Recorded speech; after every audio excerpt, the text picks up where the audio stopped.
അങ്ങനെ ഞങ്ങളുടെ punch E V 3 മാസം കൊണ്ട് ഏകദേശം 7000 കിലോമീറ്ററാണ് കവർ ചെയ്തത്. വളരെ സാറ്റിസ്ഫൈഡ് ആണ്. ഹൈദരാബാദ് ഉപ്പലിലുള്ള സെലക്റ്റിലാണ് നമ്മൾ വണ്ടി സർവീസിങ്ങിന് കൊടുത്തത്. കുറച്ച് ഗ്ലിച്ചസും കാര്യങ്ങളൊക്കെ ഉണ്ടായിരുന്നു. ഫസ്റ്റ് സർവീസ് 1500ലാണ് കഴിഞ്ഞത്. ഇത് സെക്കൻഡ് സർവീസാണ് 7000 കിലോമീറ്ററിൻ്റെ.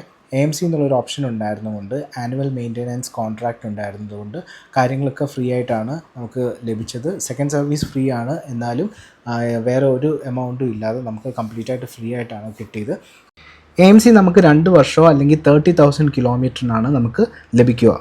ഗ്ലിച്ചസ് എന്ന് പറയുന്നത് TPMS ടയർ പ്രഷറിൻ്റെ വാർണിംഗ് സിഗ്നൽ പോകുന്നില്ലായിരുന്നു. അതുപോലെ തന്നെ വണ്ടിയുടെ ഫ്രണ്ടിൽ നിന്ന് ഷോക്ക് അബ്സോർബറിൽ നിന്നുള്ള ഒച്ചയുണ്ടായിരുന്നു. അതവർ കംപ്ലീറ്റ് അത് വെളിയിൽ ഇറക്കിയിട്ട് അതെല്ലാം റീഫിറ്റ് ചെയ്തിട്ടുണ്ടായിരുന്നു.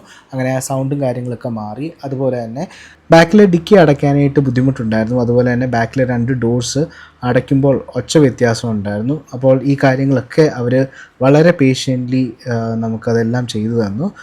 ഒരു ദിവസം ലേറ്റായി, വണ്ടിയുടെ വർക്ക് കാര്യങ്ങളൊക്കെ ചെയ്യേണ്ടത് കൊണ്ട് ലേറ്റായി. പക്ഷേ വളരെ നന്നായിട്ട് അവർ നമുക്ക് ചെയ്തു തന്നു. ഏതായാലും സാറ്റിസ്ഫൈഡ് ആണ്.